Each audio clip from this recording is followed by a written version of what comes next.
Y tomamos contacto con José Miguel Vivanco, director para las Américas de Human Rights Watch. Y particularmente queremos tratar sobre un tema que ocurrió esta mañana de manera sorpresiva, pero ahí va tanto el cántaro al agua, se puede decir, que termina ocurriendo. Y es la salida del director general de Carabineros, Mario Rosas. José Miguel, buenas noches, gracias por recibirnos.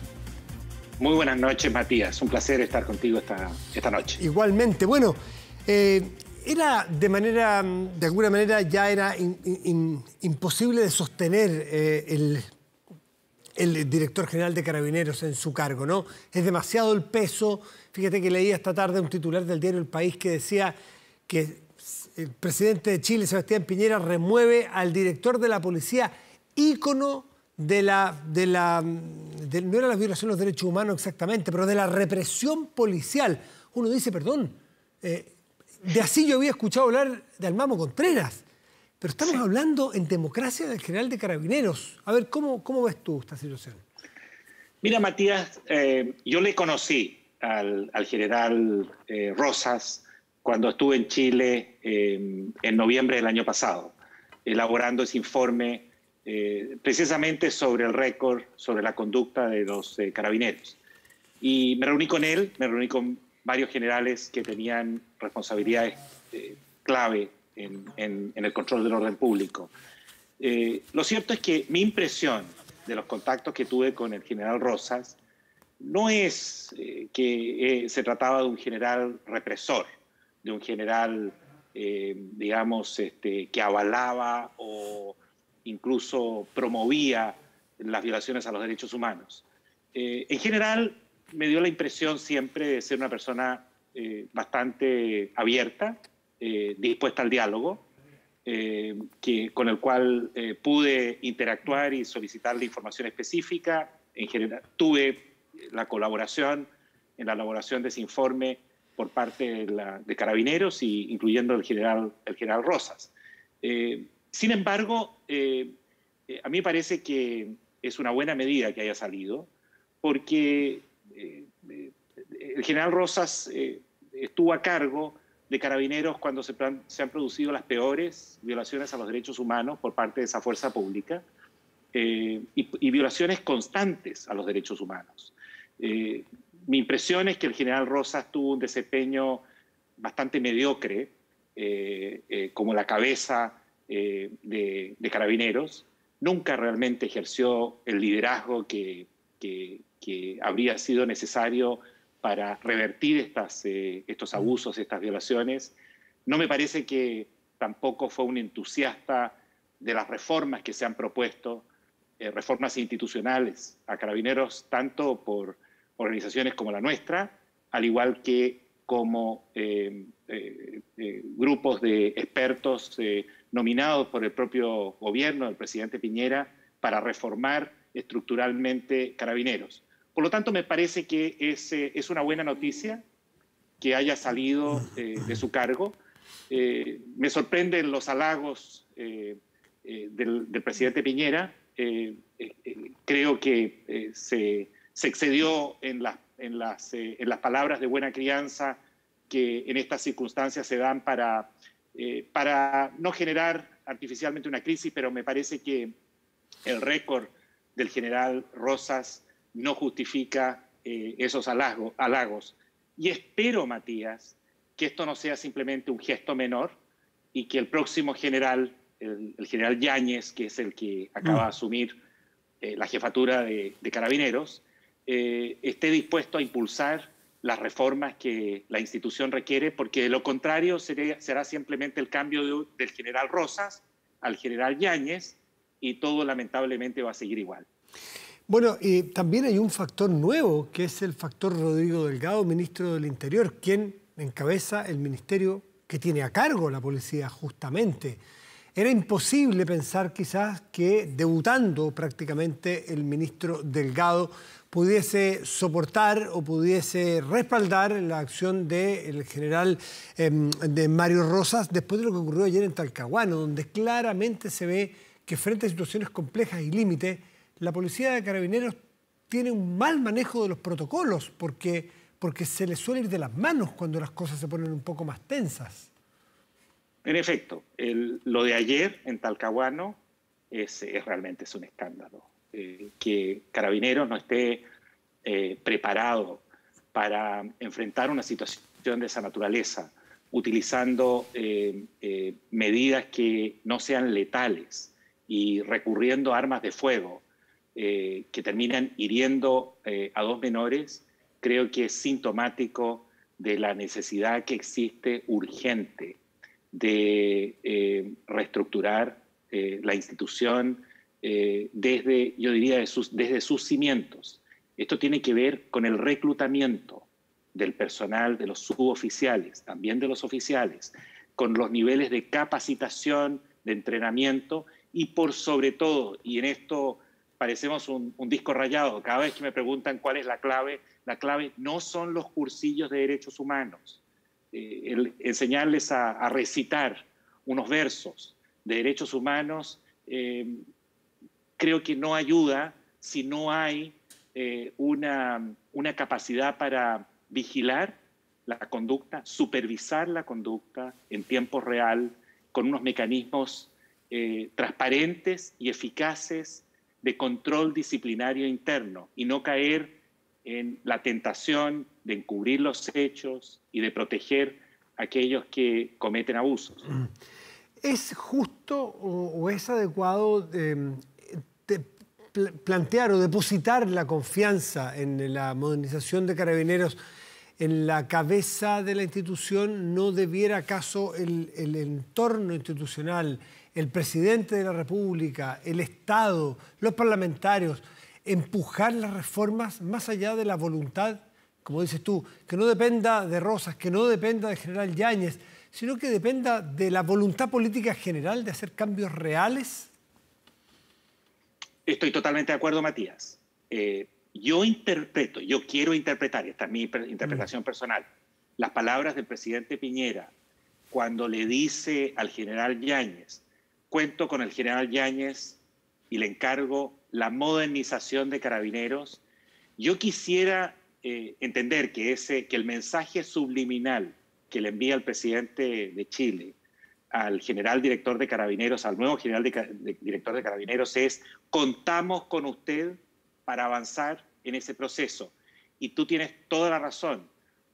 Depositar en el jefe de Carabineros, en el director de Carabineros, la tarea de reformar, reestructurar institucionalmente Carabineros, es obviamente una asignatura que le queda muy grande a cualquier general de Carabineros, pero de lo que se trata es que cooperen, colaboren, claro, en términos positivos, afirmativos, que no se transformen en un obstáculo, que no le pongan un palo a la rueda. Sí. Y por supuesto, esto no va a avanzar si no hay liderazgo del propio presidente Piñera, de su gabinete y de la clase política transversal en Chile. Dada tu experiencia en las Américas, en que las policías muchas veces en situaciones límites, lo hemos visto en Perú el viernes pasado, que podremos hablar un segundo sobre lo que ocurrió allí, era una oportunidad o es una oportunidad al menos para evaluar la opción de que Carabineros, la policía uniformada, tenga en su cabeza, por ejemplo, a un civil para poder tener una mirada externa a quienes se vienen formando hace 15, 20, 25 años dentro de la institución y no tengan la mirada externa? No, mira, a mí eso... No es significativo. Puede ser, pero estamos hablando, para que ocurra una cosa así y donde una autoridad civil pueda representar un cambio real, genuino, tienen que ocurrir otras cosas y muchas otras cosas antes. A mí lo que me parece relevante es que el Ministerio del Interior ejerza una estricta supervisión y que Carabineros se sienta debidamente subordinado a la autoridad del Ministerio del Interior. Pero el que la cabeza sea... En algún punto tú tienes que tener un carabinero, ¿no? Sí, claro. A cargo de la institución. Y tiene que ser alguien que la institución respete, que tenga la confianza del cuerpo de generales y el resto de los oficiales y suboficiales de la institución. Pero acá hay que avanzar con mayor velocidad, diría yo, y con contundencia en las promesas que ha hecho el gobierno, promesas nacionales e internacionales, que habrá reformas. Entendemos que en los primeros días del próximo mes de diciembre deberían presentarse ya algunas reformas concretas. Las dos reformas que están en curso en el Congreso y que tienen que ver con especialización y formación no son para nada suficientes. Estamos hablando realmente de una tarea de gran envergadura, que no es fácil hacerla, pero que debería transformarse en una mejoría tangible, palpable, de los niveles de profesionalización de la fuerza pública en Chile. José Miguel Vivanco, quiero aprovechar de llevarte a la realidad peruana. Tú tienes a cargo desde Human Rights Watch todas las Américas. Y lo que ocurrió el viernes pasado nos recordó en buena parte lo que había ocurrido el 18 de octubre acá. En una parte, en la otra no. En la parte que no tiene nada que ver es en la forma en que se manifestó la totalidad prácticamente de la ciudadanía, de manera muy pacífica. Yo todos los informes que he leído de la prensa y he escuchado de la prensa independiente, de la peruana, de la extranjera, es que hubo una actitud hiperpacífica, jamás destrucción, quema de locales, de iglesias o de viviendas o de edificios. Sin embargo, lo que sí se parece en cómo actuó la policía en muchos casos. 2 personas muertas, bastantes abusos están reportados, no sé si han sido ya certificados por ustedes, pero terminó cayendo el gobierno. El gobierno de Merino duró muy pocos días y en parte porque la policía no estuvo a la altura de las circunstancias. ¿Cómo ven ustedes lo que ocurre en Perú? Mira, estamos siguiendo muy de cerca. Tenemos un grupo de nuestra gente que está documentando lo que está ocurriendo. De hecho, vamos a ir la próxima semana. Yo he estado en contacto con el nuevo gobierno de Perú y nos han prometido toda la cooperación y la apertura para las investigaciones que hay que hacer. En efecto, quienes se manifestaron lo hicieron mayoritariamente, y yo diría casi abrumadoramente, de un modo pacífico. Sin embargo, la policía actuó fundamentalmente en Lima, no en el resto del país, donde también hubo manifestaciones, pero en Lima se caracterizó la policía por actuar de un modo brutal, con un uso indiscriminado de las bombas lacrimógenas y de los perdigones. Además, en Lima cuentan con la policía, con un equipo, con un grupo de policías de civil que se llaman los ternas y que andan armados y que están filmados deteniendo personas, en algunos casos con brutalidad. Ese grupo está diseñado para luchar contra el crimen organizado, sin embargo, estaban en las calles, agredieron a manifestantes, incluso a periodistas y a reporteros. El saldo, como tú sabes, son 2 muertos y hay muchos, hay decenas de heridos, algunos graves, que están siendo objeto de cirugías. Nosotros esperamos que poder elaborar un informe que pueda ser un catastro de lo que ocurrió, pero quizás lo más importante es responder a la pregunta de por qué se dieron estos abusos. El gobierno interino, presidido por el señor Manuel Merino, que duró 6 días, tuvo una actitud, yo diría, ambivalente frente al control del orden público, y peor aún, el primer ministro de la época, el señor Arauz, en medio de toda esta reyerta y cuando ya había múltiples denuncias de abusos policiales brutales, fue a la sede policial y los felicitó a los policías por lo que estaban haciendo. Eso creo que fue un factor que ayudó a incrementar la violencia policial y no a reducirla. Todo esto va a ser, espero, objeto de investigación por parte del Ministerio Público, de la Fiscalía peruana, y también habrá informes tanto de Naciones Unidas como nuestra en los próximos días, en las próximas semanas, sobre los abusos cometidos en Perú. Sobre Chile tú has dicho que hubo violaciones continuas, más no sistemáticas, que es bien importante la diferencia conceptual, porque sistemática significaría que hay un aparato especialmente diseñado y orientado a violar los derechos humanos. Eso ustedes dijeron que no era lo que ocurría en Chile, sin embargo sí hubo continuas. y muy graves violaciones de los derechos humanos por parte de la policía. ¿Cómo podrías tú catalogar lo que ocurrió en Perú? ¿Continuas en lo que va del tiempo, sistemáticas o ninguna de las dos todavía? Mira, para llegar a una conclusión de ese tipo, el examen es esencialmente empírico, es inductivo, es decir, en función del análisis caso a caso y las evidencias, es que uno puede, luego de establecer un récord, uno puede interpretar lo que allí ocurre y ver si se ajustan o no a las categorías que existen en derecho actualmente para calificar algunas conductas de esta naturaleza. Cuando sostenemos, por ejemplo, que en Chile los abusos no fueron sistemáticos, es porque no conocimos ni conocemos de ninguna evidencia que sugiera que aquí hubo una política oficial, orientada a. hubo una orientada a, ¿no?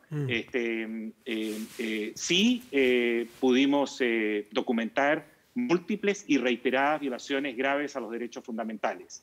De cualquier manera, acá lo importante es que estos hechos, los de Chile y los de Perú y los de Bogotá en septiembre de este año, como también del año pasado, no queden impunes y sean debidamente esclarecidos, identificados y sancionados los responsables de estas violaciones. José Miguel Vivanco, director para las Américas de Human Rights Watch, muchísimas gracias por estar esta noche aquí en Vía Pública. Un placer estar contigo. Que esté bien, como siempre. Buenas noches. Gracias.